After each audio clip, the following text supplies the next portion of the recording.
এখন তোমাদেরকে একটা ম্যাজিক দেখাতে চাই আমি। এই যে আমাদের থালা, এই যে 1 গ্লাস জল, অর্ধেক গ্লাস, এই জলটা এর মধ্যে ঢালবো। জলটা দিলাম, এখানে গ্লাসটা রাখবো এরকমভাবে দেবো। এরকে জাদু হবে, জলটা পুরো মরে যায়।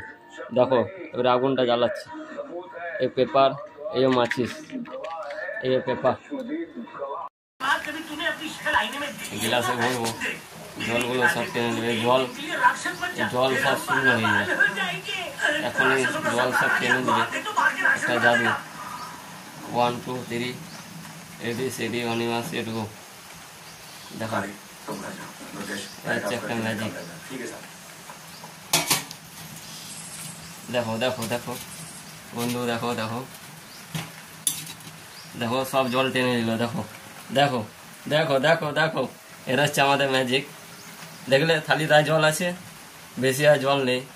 এবারে দেখো আর গ্লাসটা তুললে দেখো, দেখলে আব্বা